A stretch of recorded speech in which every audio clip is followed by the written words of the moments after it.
বাংলাদেশের সবচেয়ে বড় safari park Gazipur safari park. Safari পার্কে আমরা কি কি দেখেছি তাই শেয়ার করব আজ আপনাদের সাথে। সকাল সকাল বাসা থেকে বের হয়ে গেলাম, বের হতে না হতেই বৃষ্টি শুরু। আমরা যেহেতু ময়মনসিংহ থেকে যাব তাই বাইপাস থেকে বাসে উঠে দেন গাজীপুরের বাগের বাজার এসে নেমে অটো করে চলে আসি সাফারি পার্কের সামনে। এসেই চোখে পড়লো পার্কের মেইন গেট। দেন আমরা টিকিট কেটে ভেতরে প্রবেশ করলাম। টিকিট মূল্য ছিল জনপ্রতি 50 টাকা করে। আমরা যেহেতু সকাল সকাল এসেছি তাই কোথাও দেরি না করে সরাসরি কোর্স সাফারিতে প্রবেশ করি। কোর্স সাফারিতে জিপ রাইডের জন্য টিকিট মূল্য ছিল 150 টাকা।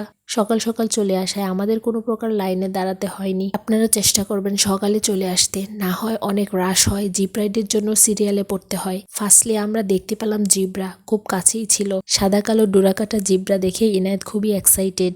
বনের মধ্য দিয়ে জিপ আর দুপাশ ওয়াইল্ড অ্যানিমেলস, এক্সপিরিয়েন্সটাই অন্যরকম। দেন আফ্রিকান সাফারিতে ছিল ডিয়ার, ব্লু বুল, নীলগাই।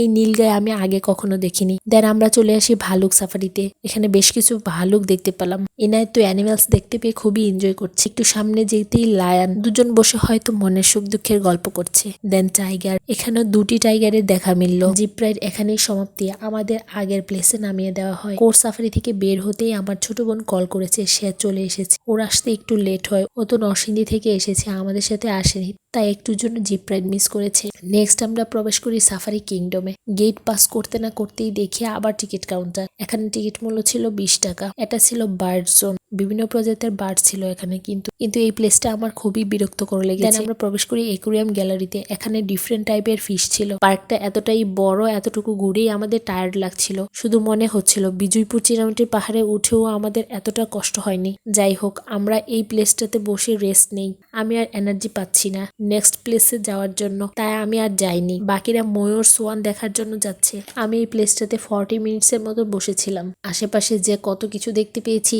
এটা আরেক নতুন অভিজ্ঞতা। যাই হোক, আজ এখানেই শেষ করছি। আবার দেখা হবে অন্য কোনো ভিডিওতে। আল্লাহ হাফেজ।